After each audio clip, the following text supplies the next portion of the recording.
یحییٰ بن ابی کثیر نے بیان کیا، انہوں نے کہا کہ میں نے ابو سلمہ بن عبد الرحمن سے سنا، انہوں نے کہا کہ میں نے ابو سعید خدری رضی اللہ عنہ سے سنا، میں نے ان سے پوچھا تھا کہ کیا آپ رسول اللہ صلی اللہ علیہ وسلم سے شب قدر کا ذکر سنا ہے؟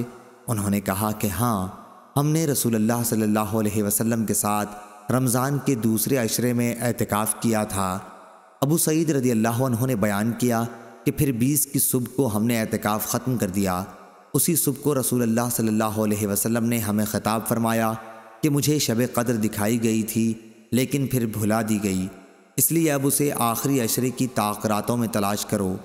میں نے خواب میں دیکھا ہے کہ میں کیچڑ اور پانی میں سجدہ کر رہا ہوں، اور جن لوگوں نے رسول اللہ صلی اللہ علیہ وسلم کے ساتھ اس سال اعتکاف کیا تھا وہ پھر دوبارہ کریں۔ چنانچہ وہ لوگ مسجد میں دوبارہ آ گئے۔ آسمان میں کہیں بادل کا ایک ٹکڑا بھی نہیں تھا کہ اچانک بادل آیا اور بارش شروع ہو گئی۔ پھر نماز کی تکبیر ہوئی اور رسول اللہ صلی اللہ علیہ وسلم نے کیچڑ میں سجدہ کیا۔ میں نے خود آپ صلی اللہ علیہ وسلم کی ناک اور پیشانی پر کیچڑ لگا ہوا دیکھا۔